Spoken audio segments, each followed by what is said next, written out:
bnptv. It's funny now, but that is somebody's child. The gang rape of our children is not acceptable. It must stop now. Ladies and gentlemen, it could be your children that are next. This type of behaviour is not acceptable within our culture.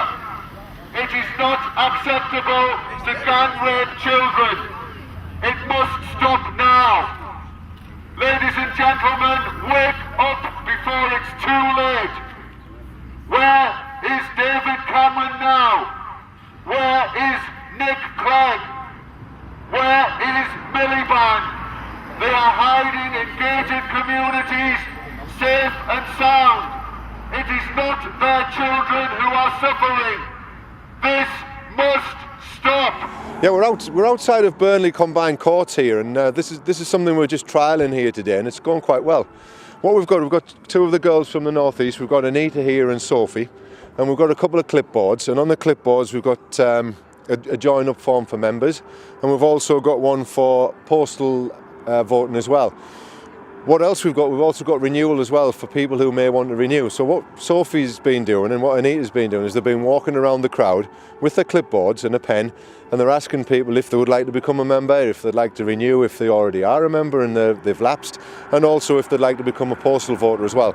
It's quite interesting because even though the crowd isn't massive here today, we've got quite a few people who are interested in further information.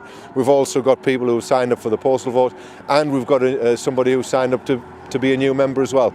So just something that you can do, weather permitting of course. If it's raining or pouring down, it may not be possible to do it, but on a nice day such as today, there's no problem why somebody kind of go around with a couple of clipboards talking to people, and also not just the fact that you've got a couple of clipboards going around and you're gathering information about folks and joining them up. It's also to do with meeting new people as well, new people who may be on other demonstrations and maybe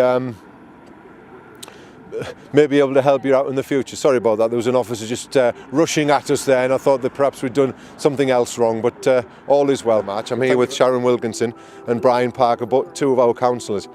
Sharon, can you just tell us a little bit of background as to what's going on here? Yes, we're here today because there is a hearing going on of this heinous crime committed by the Asians on our young girls. Well, what she means is Muslims. Yeah, exactly. I mean, we do hear the Asian thing quite a lot, don't we? I mean, I have Japanese friends and I have various other Asian friends who do not want to be tarred with this same brush. Don't include the Hindus and the Sikhs, quite decent people, they don't do it. This is a Muslim issue. Right, lovely, Brian. Fair enough, yeah, so not Sharon, a problem. You correct me, Brian. He'll keep you right. Yeah. Now, the police, you want to say a little bit about the police, don't you? Yeah, well, this has been going on, that I know of, Adam, for at least the last 10 years. And I've been involved with the police, with it, with the councils, a group called CROP. Now, the police have known about it, but they've chose to ignore it. But you can't really blame the police because they are, under the last Labour government, they were given directives straight from Westminster to say not to do anything to upset community relations. And in the eyes of the last Labour government, community relations were more important than the lives of our young girls. So we've got community cohesion, multiculturalism, it clearly isn't working here. We've just seen two gentlemen come out of the court, very rude, very brazen. Yeah. You know, they don't seem to understand why we're here and what we're doing. No, I think what it is, whilst we have laws in this country that protect those people, where multiculturalism will never work because it puts them on a higher level. You know, they seem to get justice, whereas we don't. We can see quite clearly what's happening here. But I have been involved in a group called CROP. Now, this group was formed in 1996, so that shows you how long this has been going on. And they support the victims of and their families of grooming. And they will tell you they get hundreds and hundreds of people through their door every year. And what they're seeing is just the tip of the iceberg. And nobody knows to what extent that this is really happening.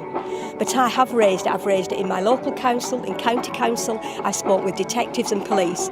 And at last, okay, we can see something is happening, Adam. But I don't really want this just to be a token gesture. What I want is for grooming to be eradicated, full stop, and justice for those young girls and their families. Now, Brian, you're here today as well. This isn't your area. You're from Pendle, aren't you? That's right, yeah. Perhaps you can tell us a little bit about that as well. Those people appearing in court are from Pendle, from Yes. Brighfield. And 6 of them. It's allegations of gang rape of a 14-year-old. So completely unacceptable with our cultures, traditions and beliefs. That's right. Yeah, there's thousands of our youngsters, school children, being groomed and gang raped by Muslims. Yeah. Yes, quite unacceptable. So the BNP is quite rightly highlighting this issue because it's been covered up for too long. It has, yeah, absolutely. I mean, I was talking to a lady yesterday, I told her that we were going to come here and protest, and she said when she was in high school, 15 years ago, it was happening then. And of course, we must remember, folks, that our chairman was almost sent to prison He was for speaking on indeed. this very issue. Absolutely, and that was what, Yeah. back in 2004? Yeah, So how long has this really been going on? quite a long time, I should imagine. Yeah, but it's not just gang rape though, by the Muslim community or the Muslim colony in Britain. One of the biggest problems is the Muslims are the main heroin dealers in this country. The staggering harm they've done to our people with the heroin trade because they completely control it. So it's gang rape, getting our people addicted to heroin. There's now 420,000 heroin addicts. Before that lot arrived, there was hardly anybody who was a heroin addict. So the crimes against the British population by the Muslim colony are enormous. Staggering.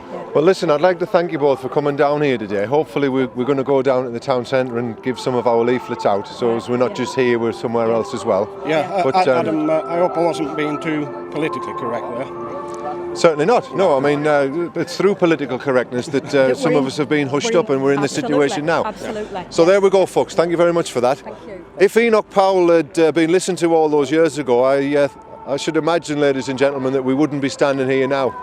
So thank you very much for listening to us, and hopefully this is not the last protest that we'll be attending. We'll be attending many more.